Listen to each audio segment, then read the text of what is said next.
cinemaplusnews.com.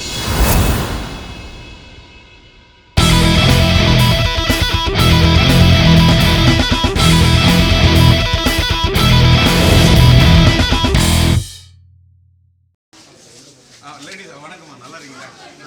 நல்லா இருக்கு. வழி விட்டுங்க. லேடிஸ் வழி விட்டுங்க. கொஞ்சம் சின்ன இல்ல சொல்லாத. போட்டு பரவாயில்ல. வழி வந்துருக்கு சார். லைன் அங்க லைன்ல தெரியலையா?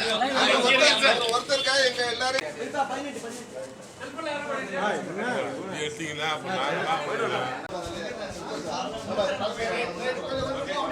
நான் ஒரு லட்சிய திராவிட முன்னேற்ற கழகத்தோட ஒரு தலைவருங்கிற மாதிரியோ இல்லை திரைப்பட ஊடகத்தில் ஒரு நடிகர் இயக்குனர் என்ற முறையிலோ இல்லை அந்த கருத்துலாம் இல்லை. நான் இந்த நாட்டின் சாதாரண குடிமகன் ஒவ்வொருவரும் அவங்களோட ஜனநாயக கடமையை செய்யணும். அதுக்காக தான் என் பையன் சிம்பு கூட அவரோட இதுக்கு இன்றைக்கு இருக்கக்கூடிய இளைஞர்கள்லாம் ஓட்டு போடணுங்கிறதுக்காக ஒரு பாட்டே பண்ணியிருக்கிறாரு. நான் என்ன சொல்ல வரேன், இன்னைக்கு இந்த பூத்தில் இந்த இந்தி பிரச்சார சபாவில் நான் பல ஆண்டுகாலமாக இங்கே வாக்களித்து கொண்டிருக்கின்றேன். மக்கள் இன்றைக்கு ஆர்வமாக மழை பெய்தாலும் கூட, கதிரவன் கார் மேகத்துக்குள்ளே மறைந்தாலும் கூட, மழை பெய்தாலும் கூட கையில் குடை இருக்கிறதோ இல்லையோ குடையையும் மறந்து இந்த நாட்டில் மக்கள் வாக்களிக்க வந்த மக்களுக்கு முதல்ல அவங்களுக்கு நான் என்னுடைய நன்றியை தெரிவிச்சுக்கிறேன். ஏன்னா அவங்களோட ஓட்டு உரிமையை இழந்துட்டு நிற்கக்கூடாது. ஓட்டை அவங்கவுங்க போடணும். அதை போட வந்த மக்களை மதிக்கணும். நான் சட்டப்படி நான் முன்னாள் பூங்கா நகர் தொகுதியின் சட்டமன்ற உறுப்பினராக இருந்திருக்கிறேன். நான் மாநில சிறுசேமிப்பு துறையுடைய துணைத் தலைவராக இருந்திருக்கேன். நான் திரைப்பட உலகத்தில் ஒரு இயக்குனராக இத்தனை ஆண்டு காலம் ஒருதலை ராகம் படத்துலேருந்து ஆரம்பித்து இன்னைக்கு ஒருதலை காதல்ங்கிற இந்த காலகட்டம் வரைக்கும் ஒரு திரைப்பட உலகத்தில் எனக்குன்னு ஒரு பேர் புகழெல்லாம் இருந்தாலும் கூட எனக்கு எந்த முன்னுரிமையும் வேணும். நான் கியூலெல்லாம் நிற்க மாட்டேன்னு சொல்ல, நான் வரிசையில் தான் நிற்க விரும்புகிறேன். நான் சட்டத்தை மட்டுமே மதிக்க விரும்புகிறேன். இந்த சட்டத்தை மதிக்கணும்னு ஏன் நினைக்கிறேன்னா, மக்கள்கிட்ட ஒன்று தான் சொல்கிறேன். சட்டத்தை நான் மதிக்கணும்னு நினைக்கிற மாதிரி மக்கள் கூட சரியான சட்டமன்ற உறுப்பினர்களை தேர்ந்தெடுக்க வேண்டும்.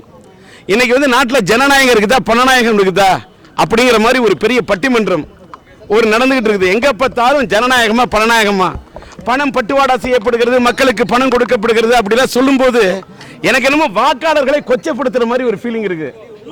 ஆனால் ஒன்று மட்டும் சொல்கிறேன், யார் என்ன பண்ணாலும், என்ன பணம் கொடுத்தாலும், பணம் பட்டுவாடா செய்யப்படுகின்றது யார் சொன்னாலும், என்னென்ன பேசியிருந்தாலும் ஓட்டு போடக்கூடிய மக்கள் அவர்கள் அதுவும் படித்தவர்கள் தெளிவாக இருக்கிறார்கள், பாமர மக்கள் தெளிவாகவும் இருக்கிறார்கள், நெளிவு சுழிவாகவும் இருக்கிறார்கள் என்று மட்டுமே நான் கருதுறேன். அதனால யார் என்ன கொடுத்தாலும் மக்கள் கையில் கொடுக்கக்கூடிய அந்த நோட்டை பார்க்காதீங்க. 5 வருஷத்துக்கு உங்களுடைய எதிர்கால வாழ்க்கை, அந்த எதிர்கால வாழ்க்கையை நிர்ணயிக்கக்கூடிய இந்த ஓட்டு. மக்களுக்காக என்ன திட்டம் போடணும், மக்களுக்கு என்ன திட்டம் போட்டுட்டு அதில் தாங்க என்ன சுயநலத்தை ஆதாயத்தை எடுத்துக்கொள்ள வேண்டும் என்று திட்டம் போடுபவர்களை நல்ல மக்கள் மனசில் கொண்டுகிட்டு ஓட்டு போடணுன்றது மட்டும் என்னோட வாதம். ஏன்னு கேட்டாக்கா 5 வருஷம் உங்களோட எதிர்காலத்தை தொலைச்சிடாதீங்க. நாட்டில் அந்த காலத்தில் வெள்ளைக்காரன் ஆட்சிக்கு செஞ்சுட்டு போயிட்டான். வெள்ளைக்காரனோட ஆட்சியை ஒழிக்கணும்னு சுதந்திரம் வாங்கிட்டோம். ஆனால் வெள்ளைக்காரர்கள் போய் இந்த நாட்டை விட்டு சென்று விட்டாலும் இந்த மண்ணிலே வாழக்கூடிய கொள்ளைக்காரர்களிடம் இந்த நாட்டை எப்படி மீட்கக்கூடியதுன்ற அளவில் மக்கள் இன்னைக்கு போராடிக்கிட்டு இருக்கோம். இன்னைக்கு அதாவது வெள்ளைக்காரன் காலத்தில் கால்வாய்கள் தூர்வாரப்பட்டது. ஏன் தெரியுமா? கால்வாய்கள் ஓட வேண்டும். கால்வாயில தண்ணி ஓடினாதான் அது கடல்ல போய் கலக்கும். அப்படி இல்லாட்டாக்கா கால்வாய்கள் தூர்வாரப்படுவதில்லை, ஏரிகள் தூர்வாரப்படுவதில்லை, குளங்கள் தூர்வாரப்படுவதில்லை. சேர எடுத்தா மட்டும்தான், தூர எடுத்தா மட்டும்தான், நீர்நிலைகள் நிறைஞ்சா மட்டும்தான் மக்கள் சந்தோஷமா வாழ முடியும், மக்கள் சுபீட்சமா வாழ முடியும். எல்லாரும் வாய்க்காலெல்லாம் அடைச்சிட்டு, ஏரியெல்லாம் உடைச்சிட்டு, ஏரியெல்லாம் துத்துட்டு, எல்லாருமே நிலத்தை ஆக்கிரமிச்சுக்கிட்டு அங்கெல்லாம் வீடு கட்டிக்கிட்டா, அதுக்கெல்லாம் எல்லாரும் கை கொடுத்துக்கிட்டு இருந்தா, சும்மா ஓட்டு போடுற அன்னைக்கு ஒரு நாள் மட்டும் மக்கள் நாங்கள் ஓட்டு போட்டு போறோம்னு போனா போராது. மக்கள் சிந்திக்க வேண்டும். ஏன் தூர்வாரப்படவில்லை, ஏன் நீர்நிலைகள் குளங்கள் எல்லாம் சரி செய்யப்படவில்லை? அது யாரு? நான் எந்த கட்சியோடைய இதுக்கும் பேசல, நடுநிலைமையாக பேசுகிறேன். யார் ஆட்சிக்கு வந்தாலும், ஆட்சியில யார் வந்தாலும், யார் சட்டமன்ற உறுப்பினர்களாலும் தட்டி கேட்கணும். சிம்பல் பார்த்து ஓட்டு போடக்கூடிய இந்த நாடுல சின்னம் பார்த்து ஓட்டு போடுறதை விட என்னைக்கு நல்ல எண்ணத்தை பார்த்து ஓட்டு போடக்கூடிய நாள் வருதோ அன்னைக்கு தான் நாடு உருப்படும்.